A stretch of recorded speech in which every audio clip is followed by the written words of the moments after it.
There are some pretty big, pretty nasty sharks out there, ravaging the world's oceans and gobbling up all sorts of undersea creatures. Sometimes sharks will even eat each other if they're hungry enough.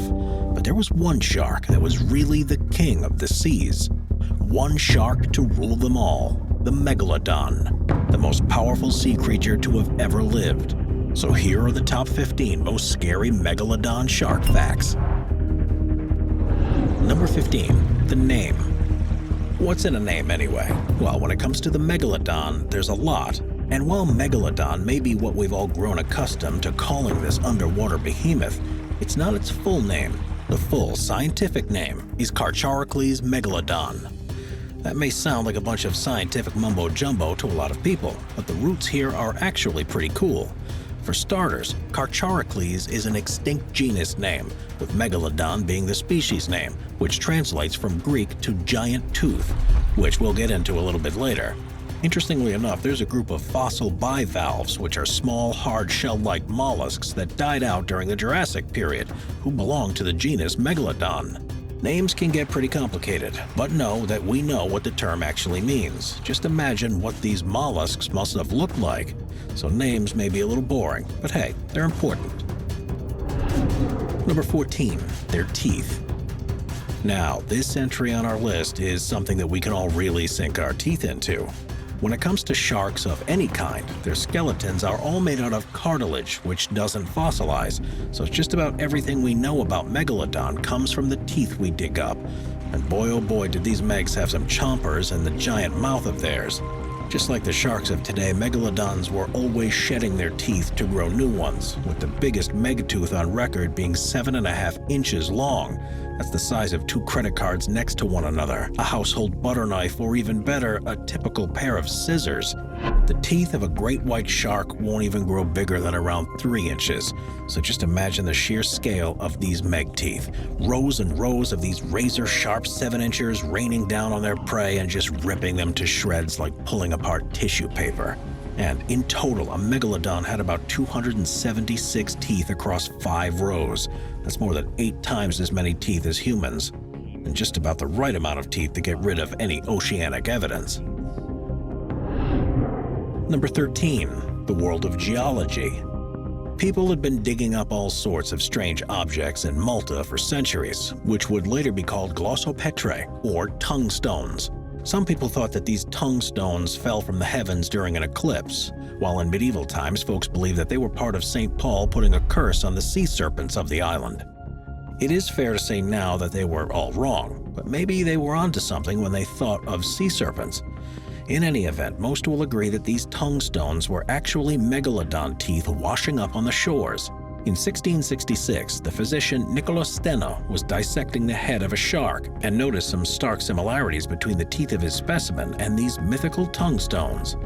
Steno wanted to know how these teeth made their way into the Maltese rocks, and this stratigraphy, or the geological study of rock layers and layering, was born. It's amazing how something so fearsome could still manage to help humans expand their minds and learn something new.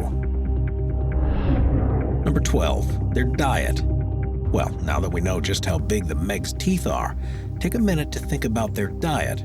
They're not preying on all of the little fish out there, no way. Those teeth are made for chomping down on something big, really, really big. And because the shark was so big itself, it needed a whole lot of food to stay energized. It's been estimated that an adult Megalodon would consume well over a ton of food a day to sustain itself, and fossil evidence has proven that the Meg feasted on large marine animals like sea cows and sea lions. And they even went for whales. Scientists and researchers have dug up plenty of whale bones with clear signs of large bite marks made by teeth matching the Meg's, and some excavations have found these giant prehistoric teeth lying next to some chewed-up whale bones. And if one of the Meg's 7-inch teeth got lodged into a whale's body, well, who cares, because they have 200 more to help them cleave into the prey. When you're the apex predator, there's not a soul on Earth that's safe from your clutches. Number 11, worldwide distribution. When you're relaxing at your local beach and about to hit the water, it's nice to know that you live in a place that isn't home to sharks. We all want to be safe and enjoy the water. If you live in Australia or South Africa, though, it might be a different story. But at least you know when and where to go. Sharks are cold-blooded, so it makes sense that they prefer warmer waters. But scientists and paleontologists have found fossilized megalodon teeth literally everywhere but Antarctica. So we're talking about North and South America, Europe, Africa, Jamaica, Puerto Rico, Australia, Japan, India, Malta, and the Canary Islands. They are everywhere. The Meg went anywhere the water was warm enough and the food was plentiful. Thankfully, this sea beast is extinct, because knowing that nowhere is safe from the long reach of the megalodon is a scary thought. And since it could eat just about anyone and anything it had a mind to, it would make sense that it could handle itself just about anywhere. The megalodon went extinct about 230 million years before Pangea, when the borders of the world's oceans were a little less complicated. Now the real question is, just how far could one Meg travel around the world? Number 10. Powerful bite. Have you ever had the unfortunate experience of being bitten by a bug?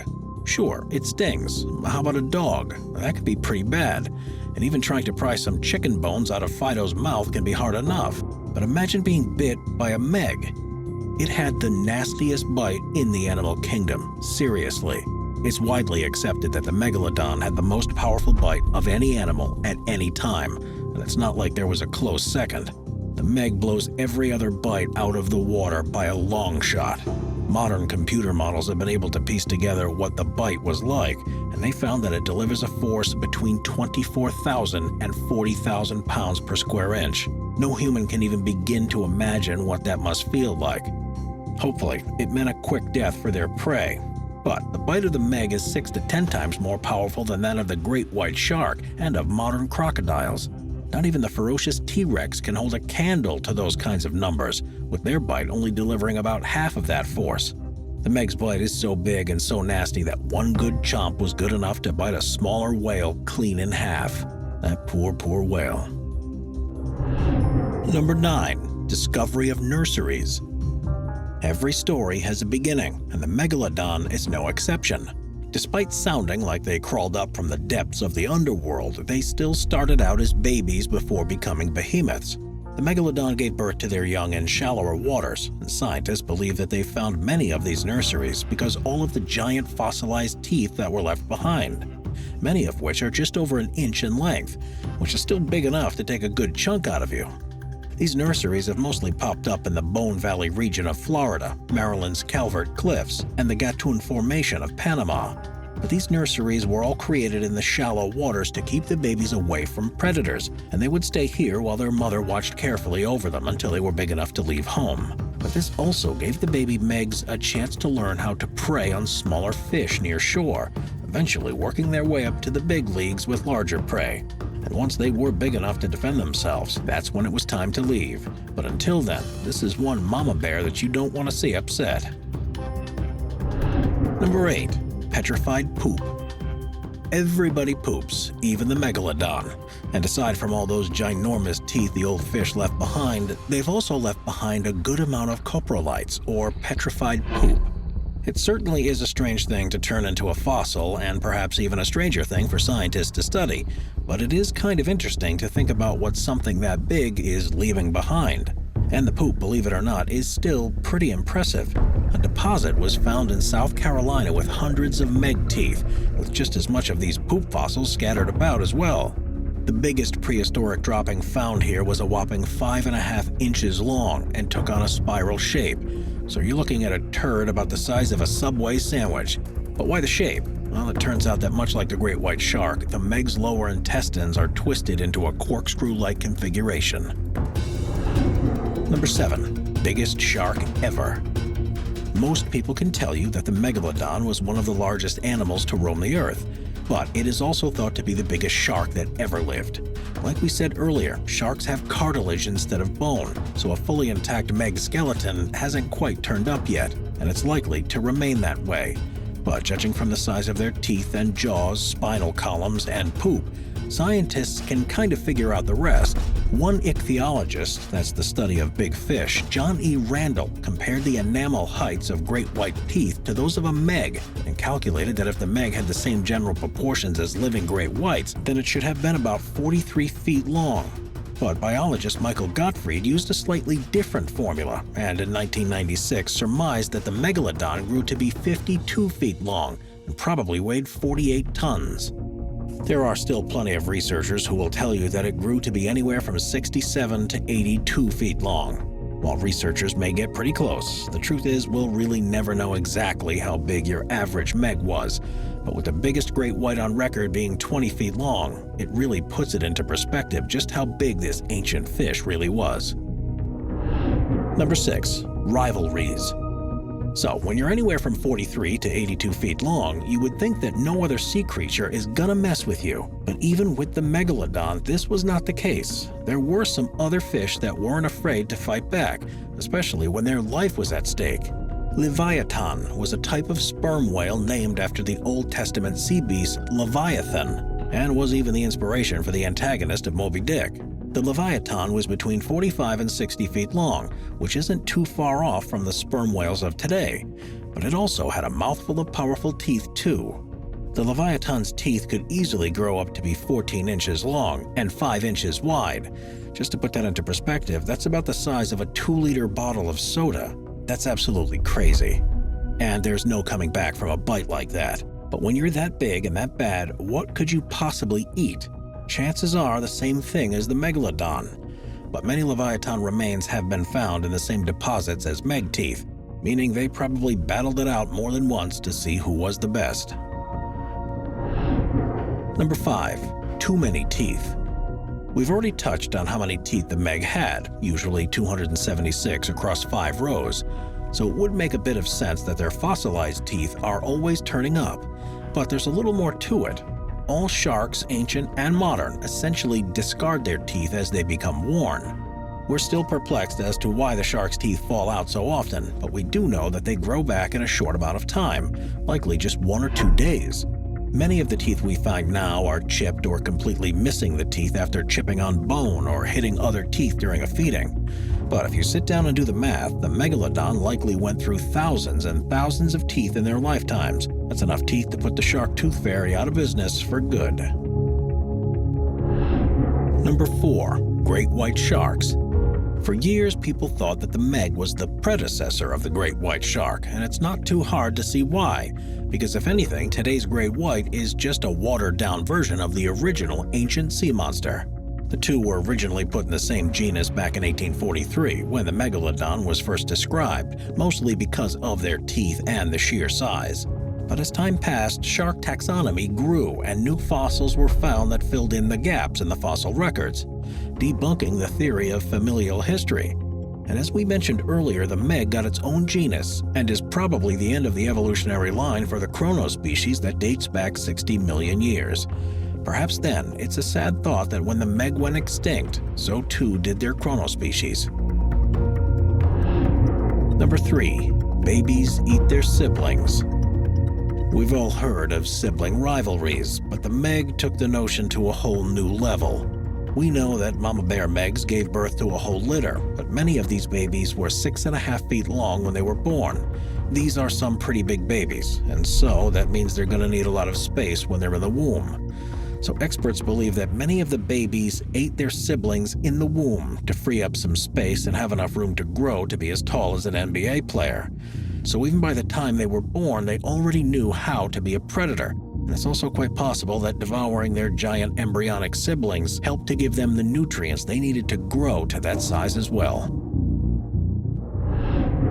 Number 2. Females versus males. Within the animal kingdom, there are plenty of examples of males being much larger than the females, perhaps to offer some protection, but also because it helps them to attract a mate. But that wasn't the case at all with the megalodons, because although these fish were the biggest to ever swim the 7 seas, the females would grow to be up to twice the size of their male counterparts. Because the only thing worse than encountering a giant shark is staring into the maw of one twice as big in both mass and length. But this also made it tough for the smaller males to reproduce, seeing as how the females were so gigantic. And so it would make sense that because the larger males were able to reproduce and let their giant genes carry on, only massive megs would reign supreme. Number 1. Extinction. All good things must come to a close, even for the Megalodon. It ruled in the world's oceans for about 13 million years, and now there isn't a single one in existence. No one knows for sure when the very last Meg died, but the general consensus is about 3.5 million years ago. But what happened? How does an apex predator of such size simply disappear? Scientists think that global cooling played a pretty big hand in the shark's demise. About a third of all large marine animals, including 43% of turtles and 35% of birds, died from the dramatic change in the climate, which caused the food chain to plummet drastically. But the adults were also dependent on the Earth's warmer tropical waters, and when the global cooling began, the ocean temperature dropped enough for habitats to totally change, and the life forms there either died out or adapted to the cooler waters where Megs couldn't quite follow. And so when you can't eat, you can't survive, and it's very possible that the Megalodon ran out of food to eat.